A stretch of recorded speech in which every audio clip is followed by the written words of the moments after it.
Jangan lupa subscribe woi di channelnya Mas Edi Donghua. Perjalanan, Martha segera meminta Lindong untuk menyempurnakan energi mental milik Huazong. Oleh sebab itu, mereka memutuskan untuk mencari tempat bersembunyi dan memikirkan cara untuk menghadapi ancaman sekte boneka tersembunyi. Di sisi lain, pasca kematian Huazong, Huagu memerintahkan seluruh cabang sektenya untuk mencari keberadaan Lindong. Namun, merasa pencariannya belum membuahkan hasil. Huagu memutuskan untuk turun tangan mencarinya. Sementara itu, Xian-Xian yang memperhatikan hal tersebut mendapatkan laporan dari anak buahnya bahwa orang yang membunuh Huazong adalah Lindong. Lindong, 你要怎么过这关呢？ Di sisi lain, Lindong terlihat mulai menyempurnakan energi mental milik Huazong dan tidak butuh waktu lama. Di bawah energi mental miliknya, kekuatan tersebut berhasil dia kuasai sepenuhnya. Merasa lokasi mereka cukup aman dari ancaman sekte boneka tersembunyi, Lindong bertujuan untuk menyempurnakan buah 1000 binatang yang dia dapat dari kera naga kuno untuk meningkatkan kekuatannya demi menghadapi pengejaran sekte boneka. Meskipun Martha memintanya untuk tidak terburu-buru melakukan hal tersebut, Lindong tetap bertekad untuk melakukannya. Pasalnya, esensi darah kera naga sebelumnya berhasil dia serap, dan kemungkinan besar buah 1000 binatang tersebut juga akan berhasil dia serap. Menurut analisa Martha, jika Lindong berhasil menyerapnya, kekuatannya akan meningkat karena penciptaan bentuk tingkat lanjut dan memperkuat tubuh guntur perunggu. Kemudian, Lindong meminta dua rekannya untuk melindunginya dalam proses penyerapan. 就看你自己的了，是进而成龙，还是退而成蛇？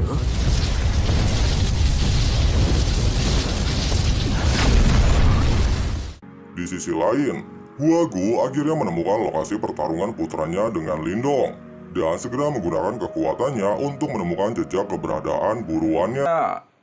臭小子！ Sementara itu, Xiaoyan terlihat sangat mencemaskan Lindong dalam proses penyerapan.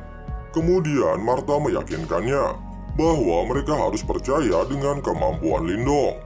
Namun tidak lama, dia merasakan sebuah aura yang berada di ranah Si mendekat ke arah mereka, serta menduga bahwa itu adalah anggota dari sekte boneka. Dan benar saja, tidak lama Huagu akhirnya tiba di lokasi mereka. Menyadari hal tersebut, Martha meminta Xiaoyan untuk mengalihkan perhatiannya dan memberikan waktu kepadanya untuk menyerangnya secara diam-diam.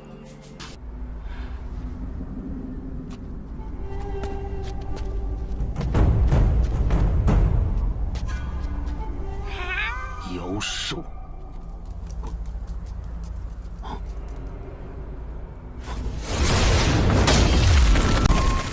Kemudian Martha memintanya untuk pergi dari lokasi tersebut. Pasalnya tempat ini merupakan perkumpulan seluruh binatang iblis. Namun jelas saja, Huagu tidak mempercayainya dan justru menyerangnya. 是死活的东西！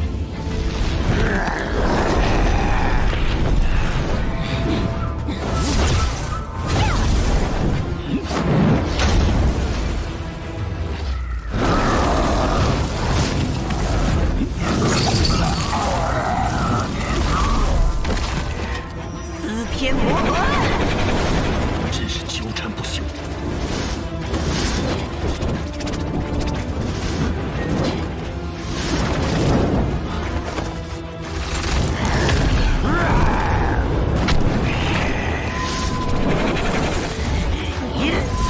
天古壁。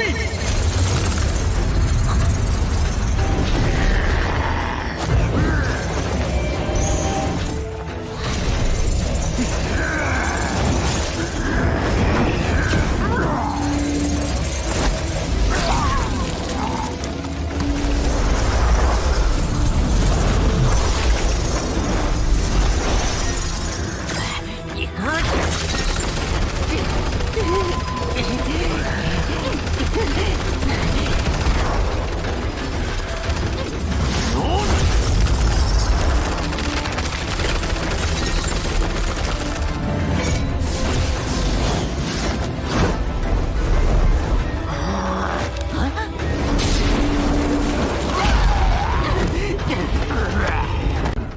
Meskipun sebelum kehilangan tubuhnya, Martha memiliki kekuatan yang hebat. Namun dalam wujud roh iblis, kekuatan Martha jauh berkurang, sehingga menyebabkan dirinya benar-benar kesulitan untuk melawan Huago. Ditambah lagi, Huago memiliki sebuah senjata yang bisa dia gunakan untuk menyerang dan bertahan. Namun tidak lama, melihat sebuah aura di dalam goa, Huago menyadari bahwa Lindong berada di tempat tersebut, sehingga dia memutuskan untuk memasukinya. Namun jelas saja, baik Xiaoyan dan Martha tidak membiarkan hal tersebut, dan bertujuan untuk menghalanginya.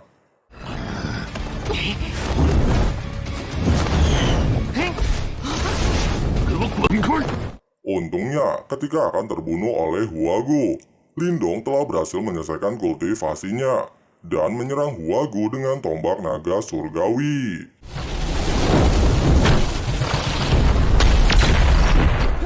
Menyadari dua rekannya terluka parah, Lindong meminta mereka untuk beristirahat dan menyerahkan masalah tersebut kepadanya, sehingga pertarungan pengguna dua senjata tombak surgawi pun terjadi.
Di tengah pertarungan, untuk mengakhirinya dengan cepat, Lindong menggunakan 3 teknik kombinasi, bentuk kera iblis, kekuatan mental Yuan yang dia salurkan ke tombak naga surgawi untuk menyerang Huago dengan kekuatan penuhnya.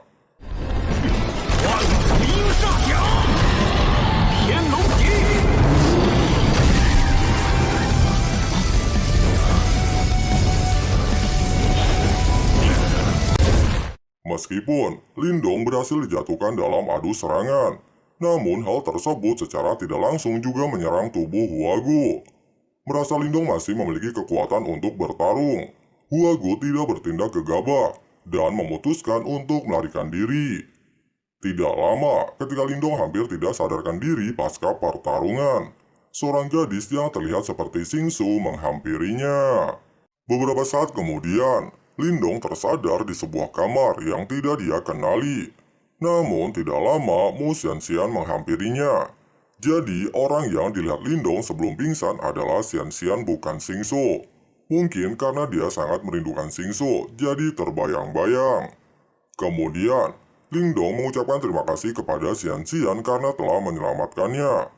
Xianxian menjelaskan bahwa mereka berada di Sekte Iblis Agung yang tidak mungkin bagi Sekte Boneka untuk memasukinya. Pasalnya, Sekte Boneka dan Sektenya selalu berselisih. Oleh sebab itu, karena Lindong adalah musuh dari Sekte Boneka, maka dia adalah teman dari Sektenya.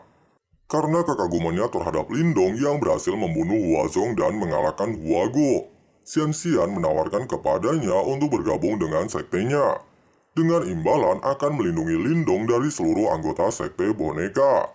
Sayangnya, Lindong menolak hal tersebut, dan beralasan bahwa dia tidak pernah berpikir untuk bergabung dengan sekte manapun.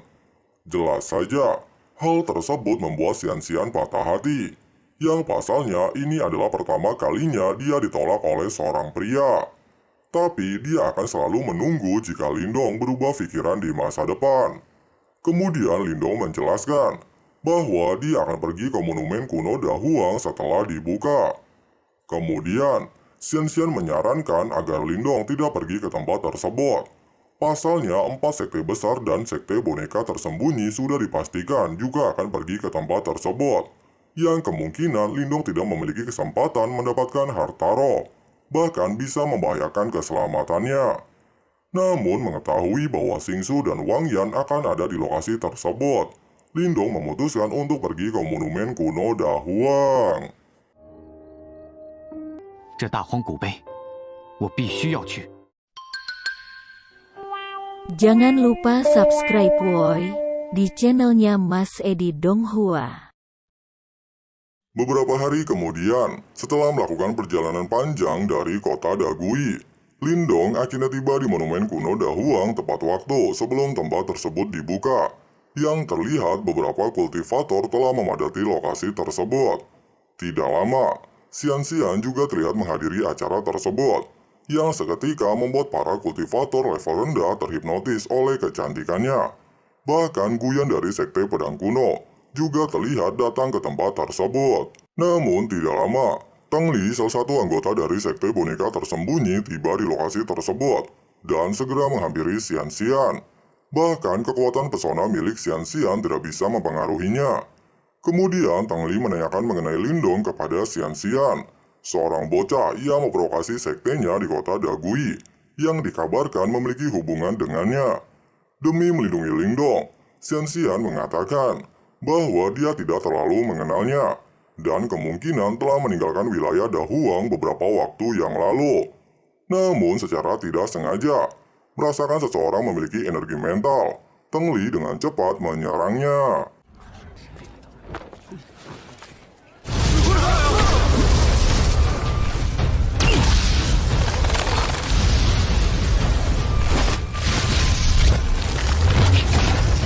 Meskipun Lindong bersembunyi, namun berkat energi mental Huazong yang ada di tubuhnya, Teng Li mampu merasakannya. Jelas saja, kemunculan Lindong membuat beberapa orang di tempat tersebut sedikit terkejut. Pasalnya, berita dia berhasil membunuh Huazong telah menyebar luas di kota Dahuang. Kemudian, karena perintah dari Huago, Teng Li bertujuan menangkapnya hidup-hidup untuk dijadikan boneka simbol.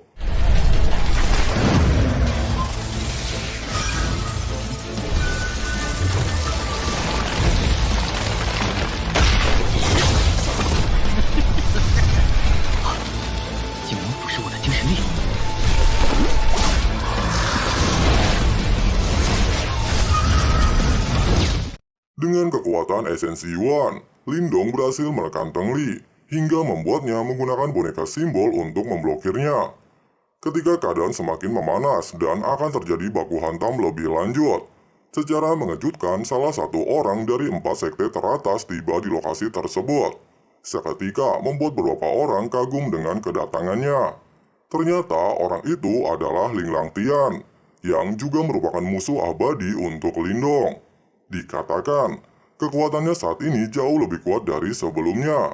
Dan dengan kekuatan Lindong saat ini, dia bukan tandingan Ling Langtian. Namun hal itu justru membuatnya semakin bertekad untuk menjadi jauh lebih kuat, demi mengalahkannya dalam kompetisi klan yang akan diadakan 1 tahun lagi.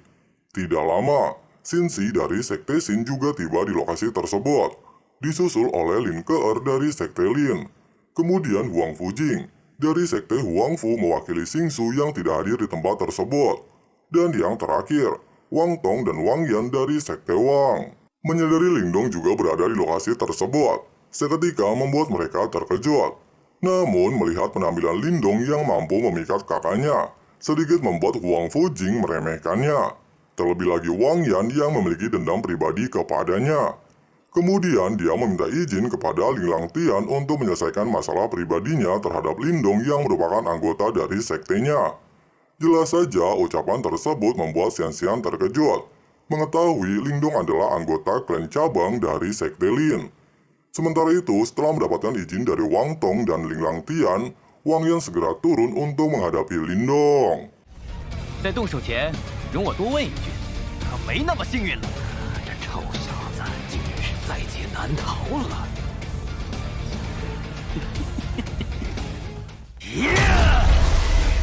我必要取你性命！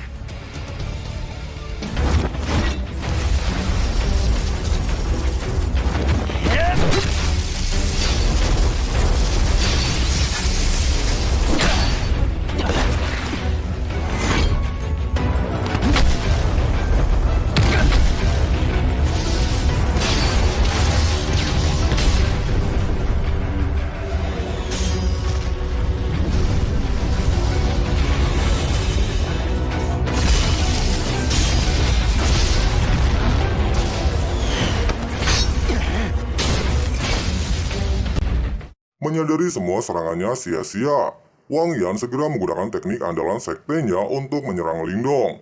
Namun sayangnya hal tersebut mampu dihancurkan dengan mudah oleh Lindong. Bahkan Lindong menunjukkan teknik yang sama seperti miliknya, yang seketika membuat Wang Tong terkejut jika Lindong mampu menguasai teknik prasasti emas dari sektenya.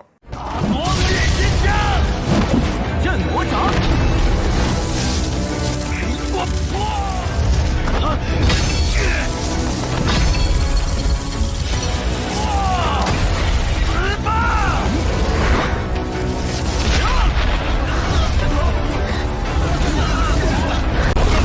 Jelas saja, mengetahui Lindong mampu dengan mudah menjatuhkan Wang Yang, kembali membuat beberapa anggota sekte teratas terkejut. Bahkan Huang Fu kali ini mempercayai Lindong memiliki sebuah kekuatan. Namun sayangnya, ketika Lindong akan menghabisi Wang Yan, Wang Tong dengan sigap memblokirnya. Menyadari tindakan Lindong di luar batas, Wang Tong meminta Li Langtian untuk bertindak tegas terhadap salah satu anggota sektenya yang bisa menghancurkan hubungan antara sekte mereka. Oleh sebab itu, Li Langtian memerintahkan Lindong untuk bersujud dan meminta maaf kepada sekte Wang atas perbuatannya. Namun siapa sangka, Lindong justru menentangnya dan beranggapan bahwa Li Langtian hanyalah sampah sekte, bahkan berani tunduk terhadap sekte Wang yang bisa menjatuhkan martabat sekte Lin. Jelas saja, ucapannya tersebut memancing kemarahan Li Langtian. Bahkan dia bertujuan menangkap Lindong untuk dikirim ke kuil hukuman klan. Namun untungnya, Lin Mu, salah satu tetua dari sekte Lin, mencegahnya, dan bahkan beranggapan bahwa ucapan Lindong memang benar, bahwa sekte mereka tidak perlu tunduk terhadap sekte Wang. Bahkan dia juga mulai berpikir, jika Lindong merupakan salah satu bibit terbaik yang sekte mereka miliki. Kemudian dia meyakinkan Wang Tong bahwa masalah tersebut hanyalah perselisihan antara anak muda, dan lebih baik berfokus dengan tujuan awal mereka pergi ke monumen kuno Da Huang yang akan segera dibuka.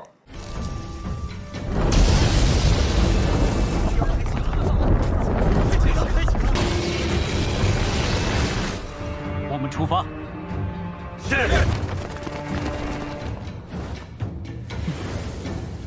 所有人进入古碑。是，大家跟上。